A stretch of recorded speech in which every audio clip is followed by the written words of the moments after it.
Muy buenas tardes, muy bienvenidos a nuestra nueva serie, Los Atributos de Dios. Para mí es un gran privilegio el poder compartirles esta verdad, el poder ser parte de este proyecto.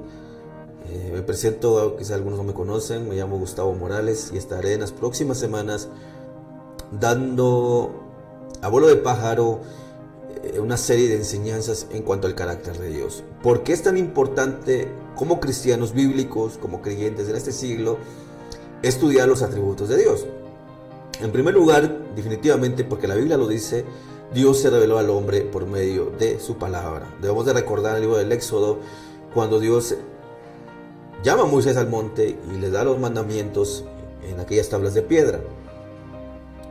Y en ese momento el hombre ya conocía las demandas de Dios. En ese momento el hombre ya llegó a entender qué es lo que exigía Dios. Que exigía justicia, que exigía santidad, que exigía fidelidad. Y de esa manera Dios se reveló al hombre por medio de su palabra, y también se nos ha revelado en el corazón y en la mente de cada uno de nosotros. ¿Y por qué es tan importante meditar en los atributos de Dios? Para empezar, también quisiera ir a la palabra en el libro de los Salmos. El libro de Salmos capítulo 9.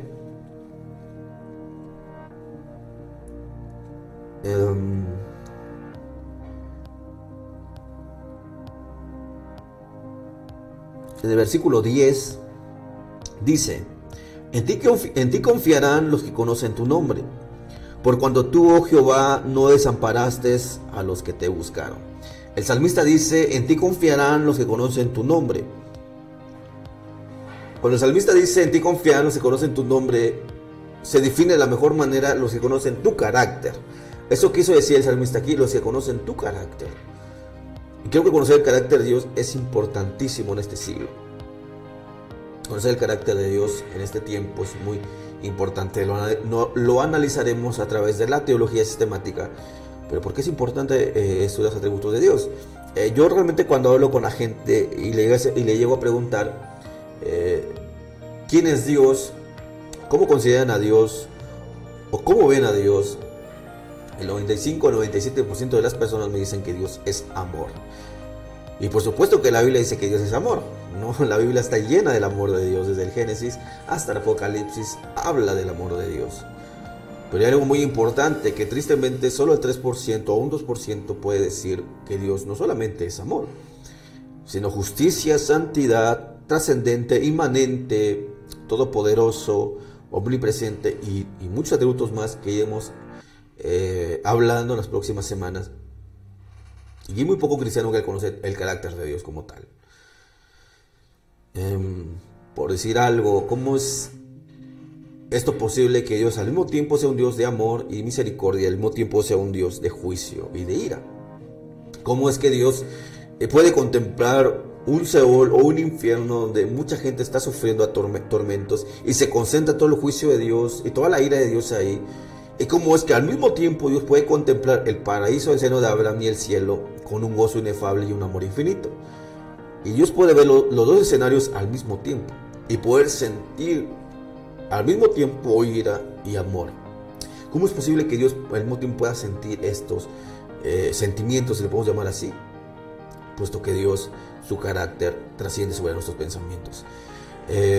Y esto lo entendieron algunos teólogos del siglo pasado. Analizaremos la teología también del apóstol Pablo, analizaremos la teología de San Juan, analizaremos la teología de los apóstoles y algunos padres de la iglesia, analizaremos el conocimiento que tuvieron los profetas también en cuanto al carácter de Dios.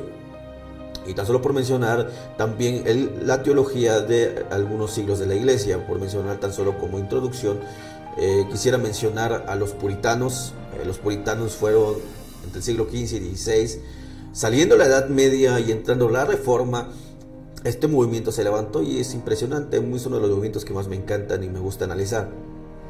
Se levantaron varios teólogos de renombre, entre ellos la mayoría curiosamente se llamaba Juan.